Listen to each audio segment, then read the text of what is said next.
This is Entrepreneur Authorities. Whether you're building your brand, scaling your startup, or just getting started, get ready to be inspired, empowered, and equipped to take your next big leap. Hola, I'm Joe Pardavila, and today I'm joined by Robinson Aquino.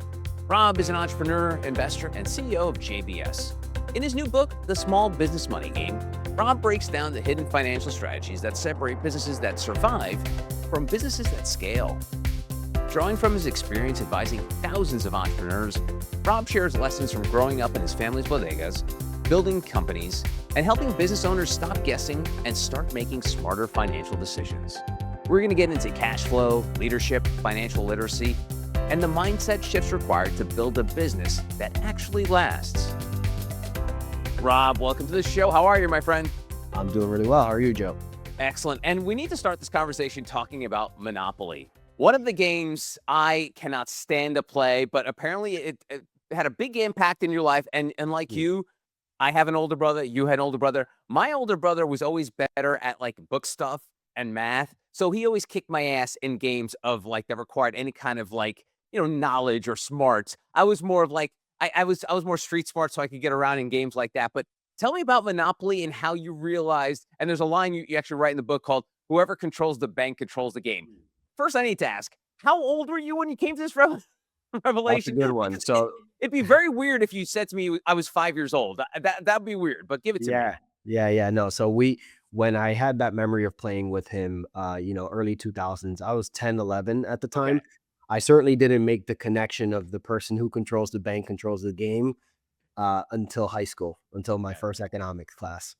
Um, there's a couple reasons why the banker usually wins in the game of Monopoly. The two I find most common is that they're either cheating and they're Yep. slipping bills into their pocket, or they're the person who's played the game the most. So they're kind of the host player. And it's like, oh, well, I know how this stuff works. And I think there's a lot of correlation in games and in business between people who have done things before and people who succeed well. So I love Monopoly for a number of reasons. It's the original money game. It's such an old game. It's the third best-selling game in U.S. history behind chess and checkers. I think we all have a fascination with the competitive nature of it. And something I actually didn't get into in the book much because, this concept of word count is it has a fascinating history. Right. Well, the history of the game was really founded by someone else who wasn't the original Charles Darrow, the founder that everyone thinks made the game. It was a woman by the name of Lizzie McGee who made something called the landlord's game in the early 1900s. And the whole point was to show how capitalism could be very bad for an economy, how concentration of land and wealth turns into a bit of a bad gig for most people, except the landowners. And it's funny how that concept turned into, where we are today. But the reason I love the game is because I think it teaches the fundamental principles of business, investing, and capital management better than just about any business school you can find.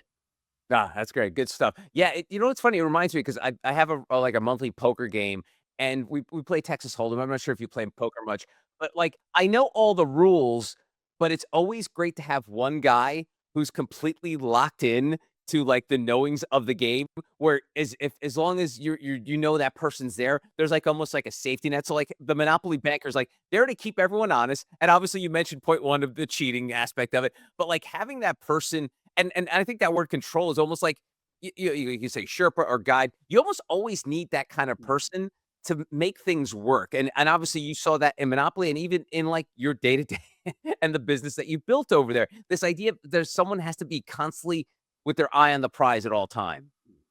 Well, think about what banks do when they moderate an economy. And banks, in my mind, start with central banks and go all the way to retail banks.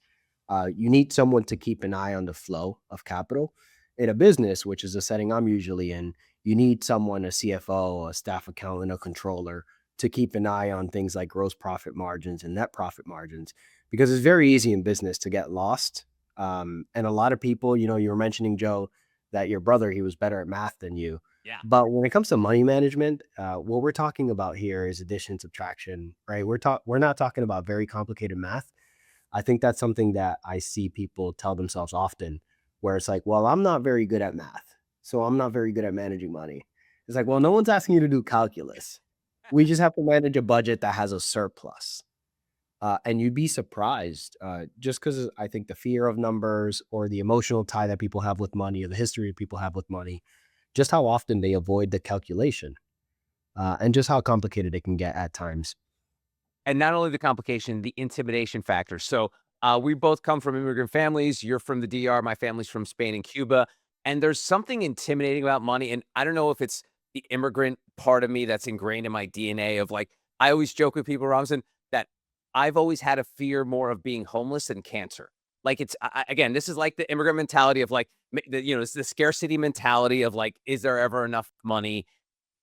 How did that fit with your upbringing? Because out of curiosity, because I know speaking, growing up with a Latin American kids, they kind of had the same feeling I did, the hustle and grind, outwork everybody, do what you got to do to support your family.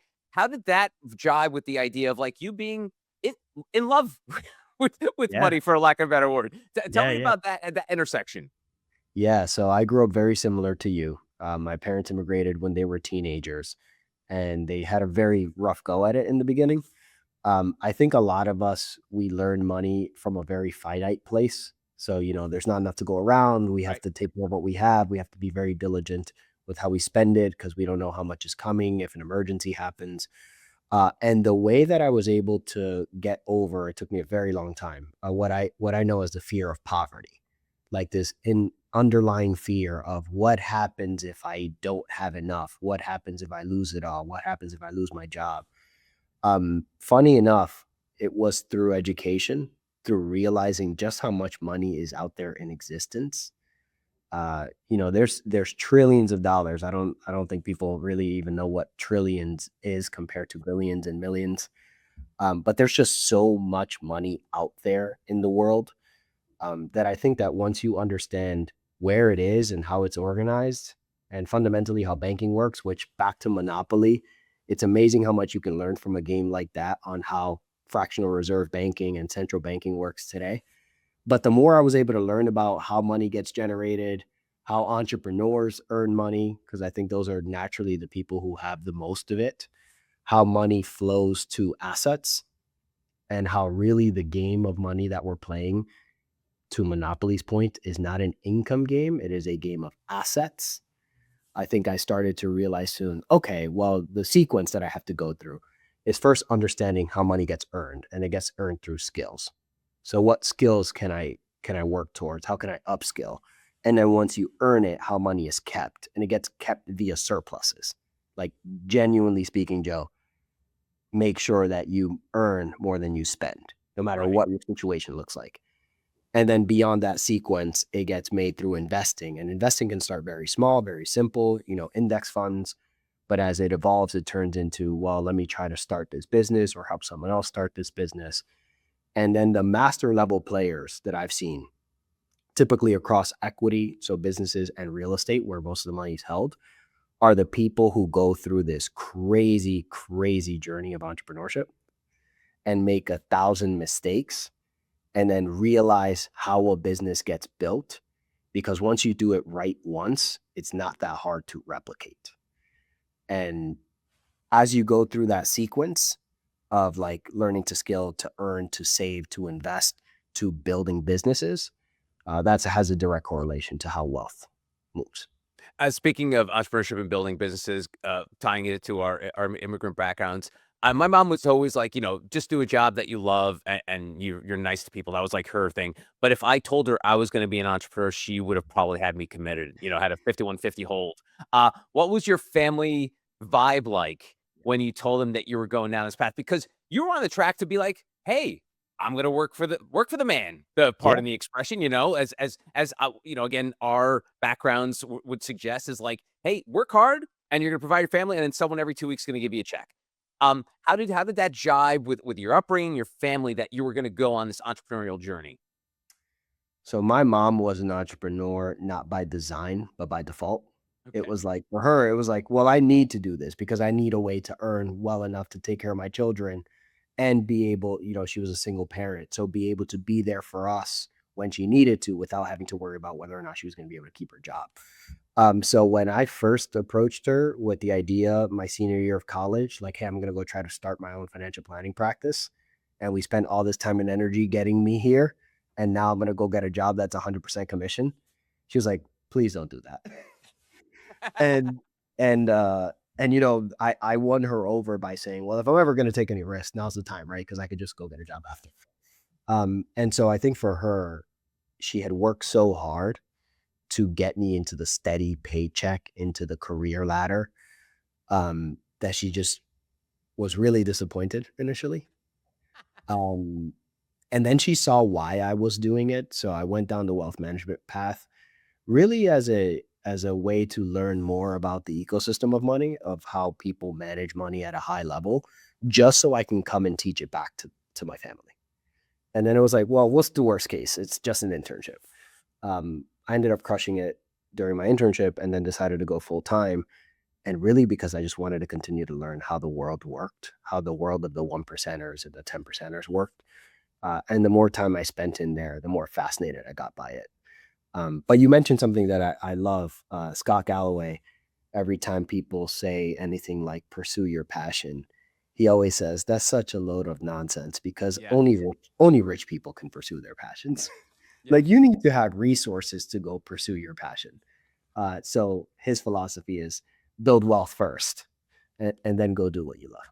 Yeah, it's funny, I often say, and this is not some sort of groundbreaking idea, that like our generations keep getting softer, right? And it's just because your mom had a tough time, my parents had a tough time. So the last thing they want to do is like, hey, we worked our asses off so you wouldn't have a hard time. So my dad was always into manual labor. He's a machinist. My mom worked in offices. She was like, the last thing I want you to do is do what we had to do and work so hard. So there is that idea of like parents want to make it easy. And then obviously there are some negative effects with that when you make it too easy for children. We're not going to go there. But in the book, there was this great story about your mom and the chicken drumstick.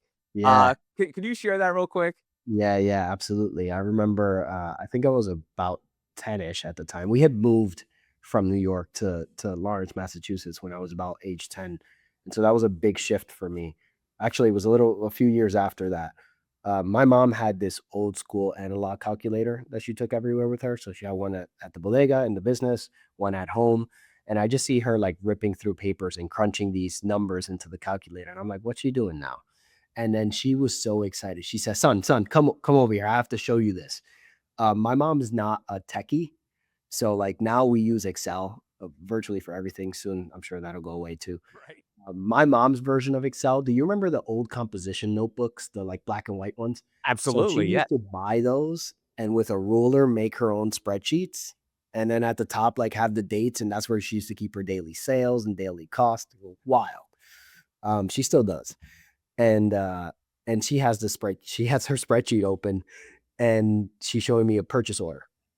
And she had just brought cases and cases of drumsticks. And on the calculator read 0.007. And I was like, what are you showing me, Ma? And she's like, this is how much it costs. You see those cases over there. This is how much each drumstick is costing me. Just under a penny, 70 cents of 70% of a penny. She said, I'm going to season these drumsticks and I'm going to fry them and I'm going to sell them for $1 a piece. And I'm going to make 99, 0.3% profit. And the excitement in her eyes, as if she just like invented a new molecule. I will never forget it. And at the time I just thought, oh, my mom really knows how to make money. And she just has such a genuine character about her, because not only was she seeing the ability to make money, but also the ability to provide a reasonable, affordable meal for people who are on their lunch breaks.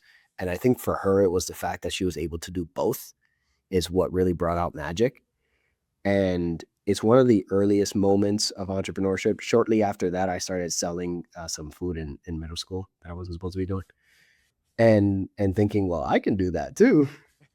And I'll just never forget it, especially later on, thinking about how important it is to have healthy gross margins, like understanding the things you buy and what you sell it for fundamentally shape the kind of business you can build.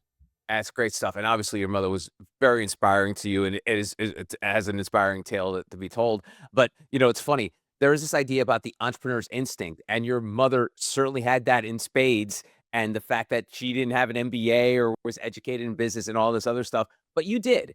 Mm. What do you see as the differences between sort of like the born entrepreneur and sort of the made entrepreneur, or is there not? Do you think someone could be born an entrepreneur or not born or become an entrepreneur? What's your thoughts on it from seeing both sides of it? From seeing the Yeah. side of someone doing it from literally the ground up with using composition books instead of Yeah. spreadsheets to now like highfalutin classes and MBA programs and AI and all the other jazz. Yeah. I have a lot of thoughts on this. I think for the most part, most entrepreneurs are naturally born that way. I think there's a certain way that their brains are wired, to look for opportunity, to look for difficulty, to naturally gravitate towards resistance as opposed to ease. I think there's a lot of personality traits that we see amongst entrepreneurs. But actually, something I'd love to talk to you about, Joe. I think that some people make incredible entrepreneurs that are creatives, that are like getting businesses off of the ground, and they just love that. And then I think other people are naturally operators. They're not very good in the beginning, but once there is some semblance of a business, they are very good at building organization around that business. And I think there are a few rare cases where you'll see an entrepreneur operator who loves to do both. But my aunt and my mom were the perfect couple because my aunt really loved getting a business off of the ground, like building it, getting the inventory in, servicing the clients. Like I would say essentially the first 3 to 12 months was just the stuff that she lived for. And then once she got it so dialed in that it was the same mundane task over and over, I think she hated it. Right. And that's where my mom came in. Like, wait, there's actually something here. We need to organize it better. We need to see if we can grow it a little bit better. Can we double daily sales? And they just made such a 1-2 punch. Um, the natural entrepreneur and then the natural operator, uh, that it taught me so much. I don't know if you know Gino Wickman. He No. wrote Traction. He wrote Rocket Fuel. He talks about the innovator and the integrator, Sure. and kind of like the same concept. And so I do think entrepreneurs, there are people who are naturally born for it. But then I also think that it can be a learned behavior. And most of us learn it via operators, not necessarily getting it off the ground, but then taking a proof of concept that works and scaling it up. That's great. I do think of all things, either entrepreneurs made or born. I think the one thing that is kind of common for both is risk tolerance.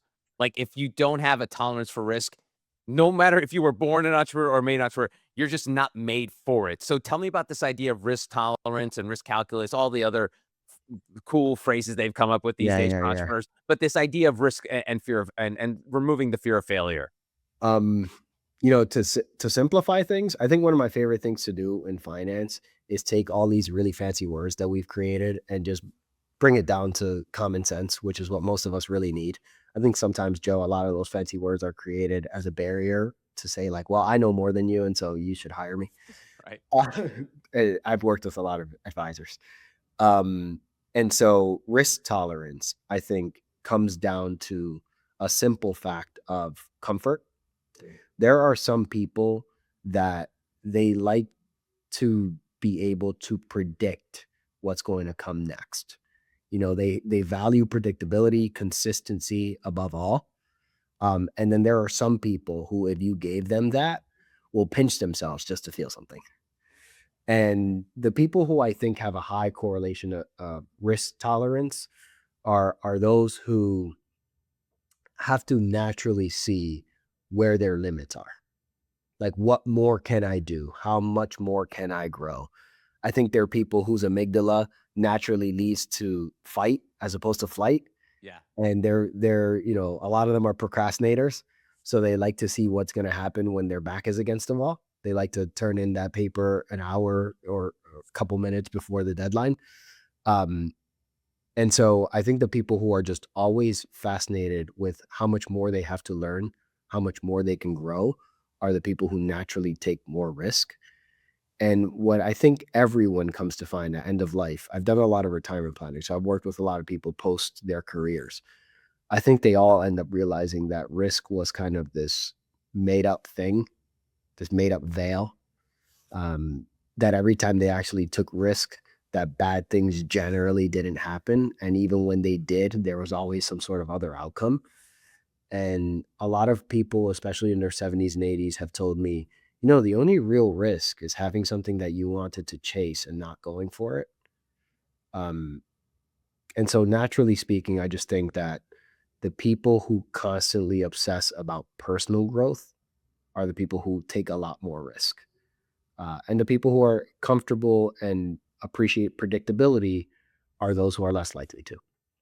Yeah. Well, let's talk about a little bit of your career before we get into what you're doing today. But Hmm. you talk about being a financial advisor. I think you spent 7 years as a FINRA registered financial Yeah. advisor, worked with tons of people across all different economic levels. Was there a conversation or maybe some point during that changed your perspective on wealth the most? Was there something that finally hit you that kind of led you to where you are today, where you're like, oh, that's how that works? Hmm. Or, oh, no one told me that Hmm. before. That's a great question. I think, yes, I think studying economic booms and bust was the big thing for me. Uh, Money's flowed via central banks.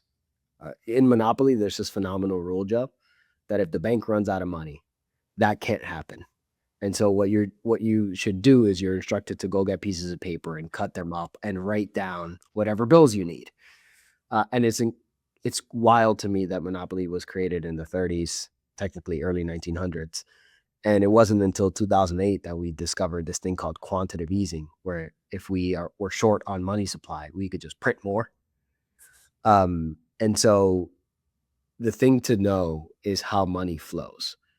It typically comes from the central bank to other partner banks and US governments. And so then you should think about, well, what does the bank do with money once they have it? They lend it. And what do they lend it for? Banks only lend money for one thing, it's to develop assets. What does the government use money for? Stimulus, typically. They like to create jobs, they like to create infrastructure. And so you realize money only really flows to businesses and to real estate.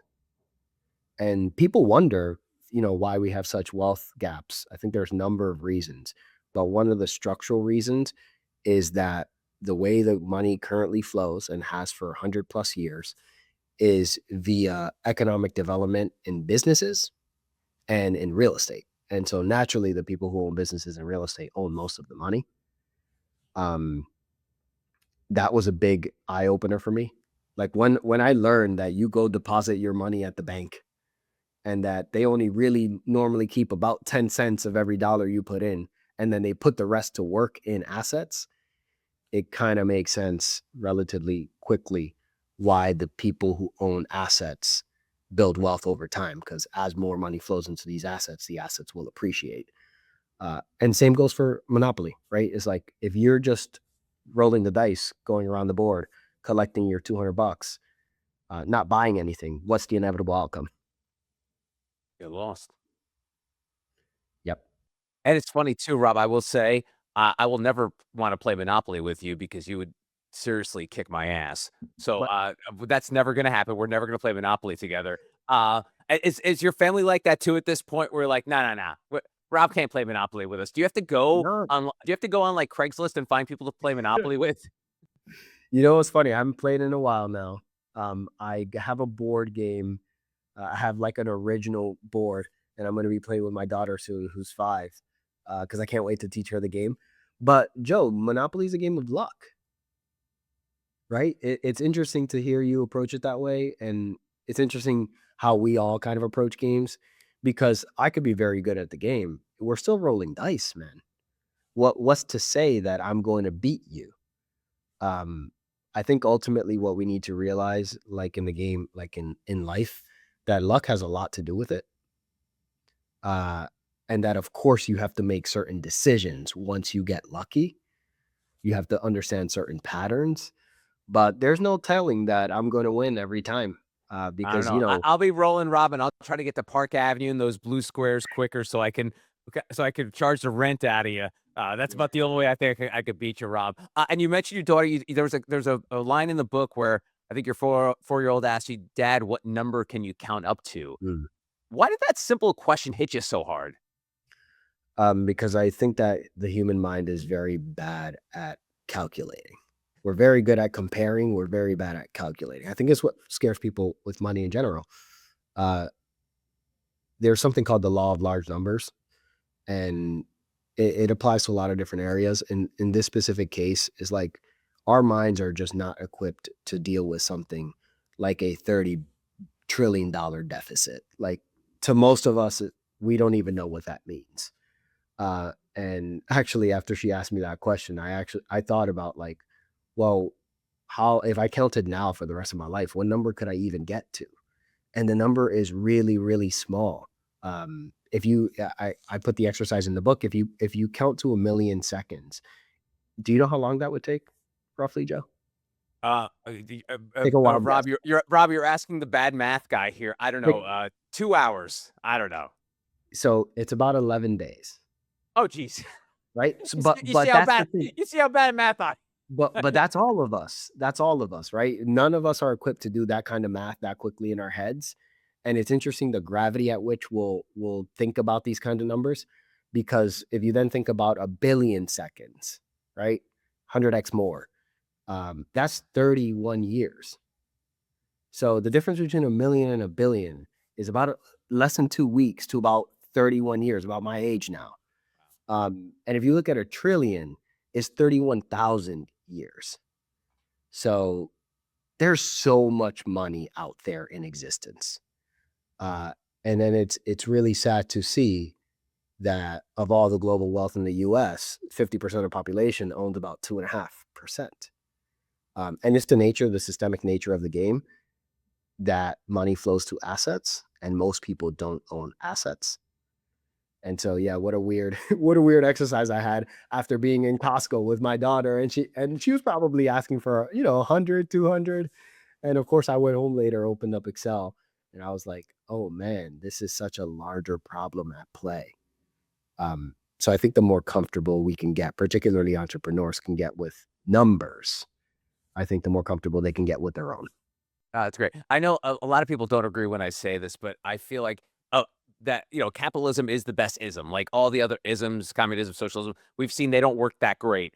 Um, but I often say, and people think I'm an idiot when I say this, is like when the forefathers and the founding fathers decided to push for capitalism, I don't think they ever realized how rich people would be.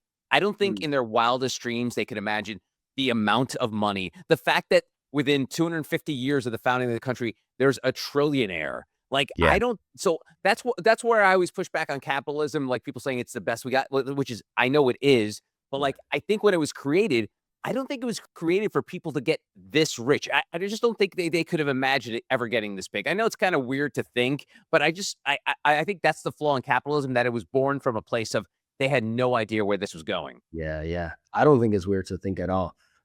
First, the best way that I've ever thought about this exercise, and unfortunately I can't remember who I heard it from, is that communism is very good in your household, and socialism is very good in your neighborhood, but only capitalism works at a global scale.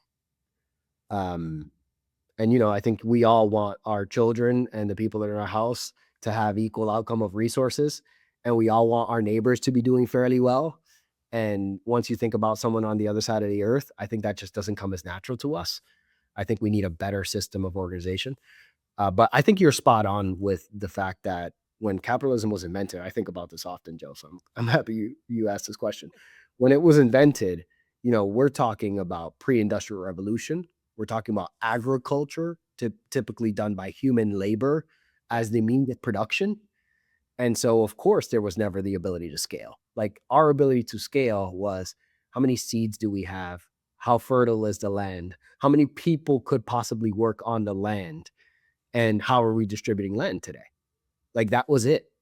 And the capitalism that we know today was born from the industrial revolution, right? Where all of a sudden we learned how to create widgets. We understood that by focusing skilled labor on making a specific part in a factory, and in many ways kind of taking a bit of humanity out of work and getting into more of a cog workforce, we became much, much more productive. And I think that that's continued forward into banking, into healthcare, into technology, where we can concentrate more like systematic labor together with technology and capital to create powerhouses. I think with artificial intelligence now, we're only going to see that scale up even more. And the good news is, Joe, that us humans, whether it be countries or individuals, we tend to change when the pain is high enough to change, when there's incentive enough to change. And so, what I think will come from all of this over the next decade or two will be a new form of capitalism, a capitalism that has to work for today with smaller companies, with much more competition, and with incumbents not being able to create the moats that they can create now because more people will have access. No, it's good. I love that. I mean, I am of the ilk of the Rutger Bregmans, the economic historians. Of I think eventually we're going to probably need a universal basic income, Yeah. because if all of this comes to fruition, what these AI oligarchs are bringing Yeah. forth, it means there's not going to be a lot of jobs left. Yeah. So they're going to have to find a way. We're not going to delve into this Mm. here because we've all Yeah, gone in sure. different directions. But I Sure. definitely feel like if that's where we're heading, like you said, like this change due to pain, I think that's like the only fix. Like otherwise, there's just going to be a lot of starving people out there, and I don't think Mm. anybody wants to see that. So, Mm. but let's start to wrap things up and more of a positive note. Took a dark turn there. I actually think we're going to go really positive with all of Okay. this. Remember that commerce exists, business exists only to solve human needs and human issues. And so as we create more needs and issues, I think we'll just create much different businesses than we see today. No, that's good. And I will say, it's kind of, I guess it's maybe part of like the human survival instinct. And I don't know if you're seeing this too, Rob, is like this AI backlash that when people immediately see something that's AI, they're like, ooh, Yeah. ooh, I Yeah. don't like that. Like, whether it's AI generated video, Mm. pictures, now workforces, like I think it's off-putting to people. So I Mm. think that's the one thing that these AI people are gonna have to do going forward is like try to try to, like the entrepreneurs, tell a story that will, Yeah. I don't think AI has that story like sort of mapped out yet that's appealing Yeah. to people. So that's something they have to work on. So, but let's speak on what you're working on today. And you Mm. made this move to JBS.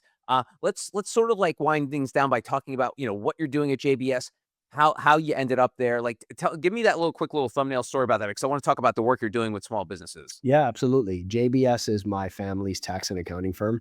My stepfather and my brother, of course, together with my mom's entrepreneurial spirit, started this business in '05. And it was really just like a neighborhood tax practice. So, just kind of how you would go to your franchise H&R Block or Jackson Hewitt. There's all over the country a lot of independent firms, a lot of them family owned, first, second generation tax people working with their communities to get tax returns done. And we've been doing that for a very long time. COVID actually was what drove me to JBS full time. When the pandemic hit and everybody was forced to close their business, Joe, the government said, well, we have relief efforts for you guys. All you have to do is fill out these applications. And number one, if you can imagine, a lot of these micro business owners, particularly those who didn't speak English primarily, were very confused as to how to fill out these applications. Not to mention, the applications needed your tax returns, your proof of extension for the year, and your financial statements attached to it. And most micro businesses owners don't know what financial statements even are, especially if you're under like a $500,000 in revenue. So what actually happened is I paused my financial planning practice to go help my brother build a bookkeeping arm to the business so that he could help support these few hundred business owners who needed to get these relief. Um, Long story short, I saw this massive need for accounting data, not just amongst the micro business owners, but people with 50, 100, 200 employees who didn't have proper access to what I call business intelligence. Because I think if your accounting reports are done well and written by people and analyzed by people who understand business, it becomes intelligence for you to make decisions. Um, and that led us to build out the accounting arm. So I came here as a CFO to build out the accounting arm that 5 years later now represents 40% of our business. And what I get to do every day, Joe, is I get to work with entrepreneurs who absolutely love what they do. And I get to guide them on how to scale and grow their business so that they feel like they have a decision partner that speaks the language of banking, the language of insurance, the language of tax and accounting. I love that, and, I said I mentioned in the open that your belief is that small businesses don't fail because of bad ideas, they fail because they never built the financial systems needed to grow.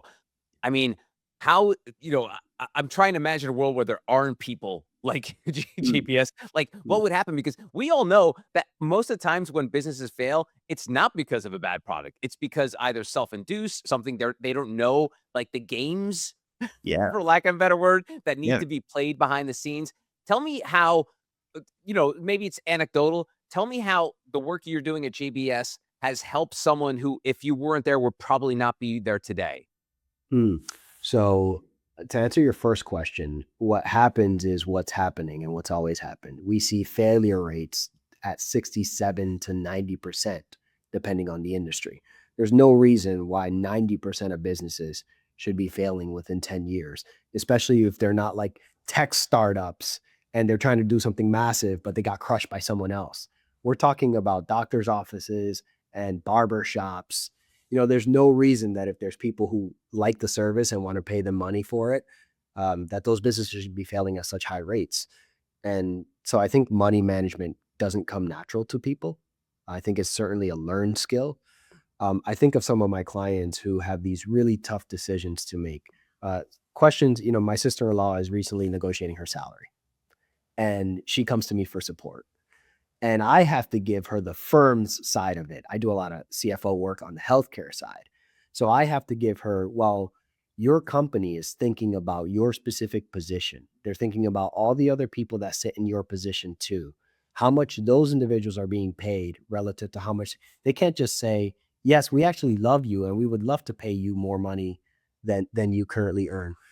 They have to think about how those decisions then ripple across the entire company, and when you're doing something as complicated as compensation design, you need to be meaningfully fair. You need to understand how to do historical analysis to find out where people are coming from. You need to understand, especially in the healthcare sector, where you don't control your price, what your providers are doing and predict what your providers are going to do because the health insurance companies determine how much you make, not you. And based on that determination, you need to pay your people enough to keep them, but also to keep the business alive. And these are just things that a healthcare professional doesn't want to think about and is not properly equipped to answer this question. So, what often happens, especially when I come in midway and someone's already in trouble, is I get there and people in the same position are paid all sorts of different things. And some people, once you run the math on what they bill versus what they make, are not making the business any money. They're costing the business money. And once you're in a position like that, Joe, it's a very hard thing to come back from. So I consider myself at JBS and our partners here decision partners for a lot of these small businesses because at the end of the day, there's going to be things that you have to do, like hiring, and there's never the right time to hire. There's only the risk of hiring and trying to calculate, well, what does it look like if it works? And what does it look like if it doesn't work? And what could we reasonably afford today? And how do we put benchmarks in place so that we know 30 days, 90 days, 180 days from now, whether this was a good idea or not? That's the accountability that people are looking for. And naturally, in large companies, there are swarms of teams who do just this. But in micro businesses, there's typically not even one person to support. Wow. It's crazy, and, I don't know if you can you provide services to the hospitality industry, but I'm based in Charleston, South Carolina, and I don't know what it is, but and this is not hyperbole, I feel like a restaurant is closing every week, and so, again, we're recording this in the middle of 2026, Yeah. I don't need to state Yeah. the economic pressures and stuff, but what do you think is happening? And I just randomly picked, hospitality. What is happening with these businesses now? Because where you mentioned that failure rate. I feel like that failure rate is getting higher and higher by the day.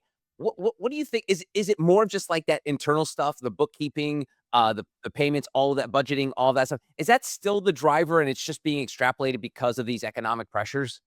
Yeah, so hospitality has one of the higher failure rates.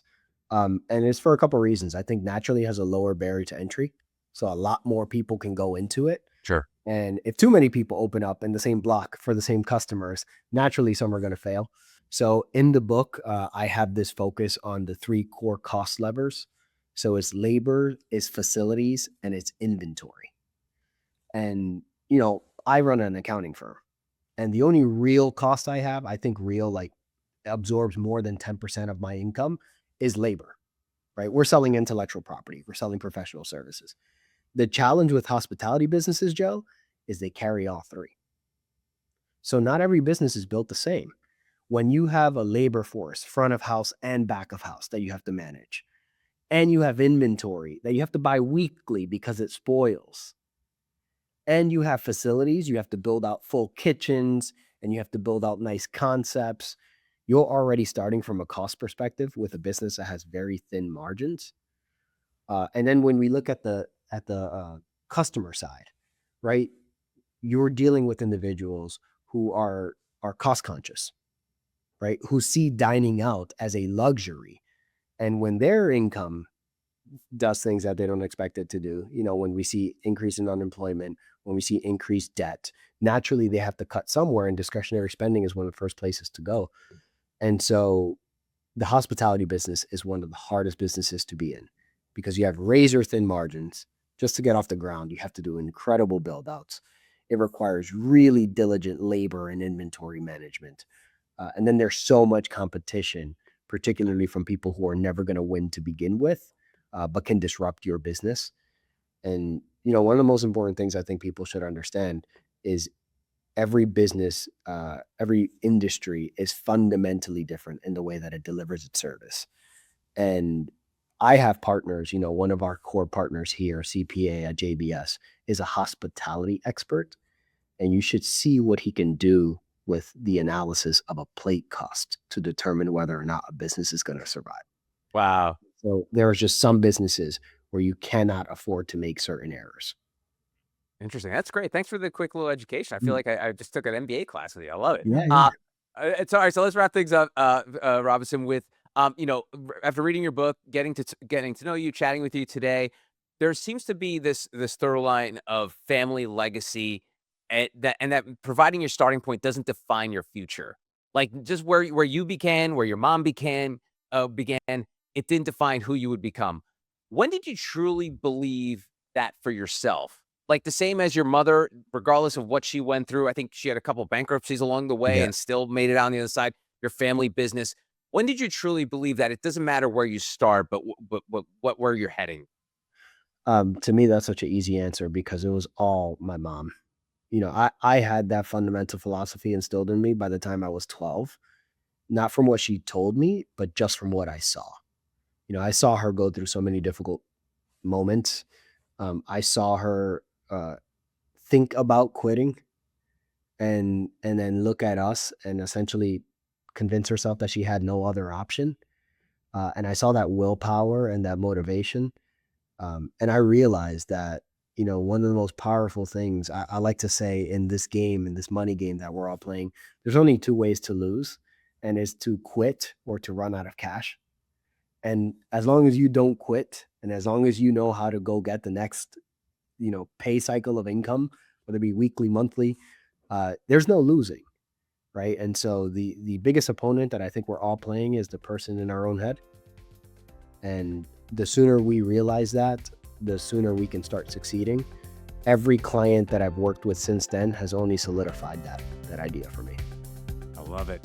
You can read more about it in the book, The Small Business Money Game. He is Robinson Aquino, partner and chief executive officer at JBS. Rob, I'm looking forward to our continued conversations. I'm going to see you next time on Entrepreneur Authorities, but thanks for joining me today. Thanks a lot, Joe. Appreciate it, man. And that'll do it for this episode. If you're an entrepreneur ready to grow your industry recognition as an author and entrepreneur.com contributor, go to authorities.entrepreneur.com.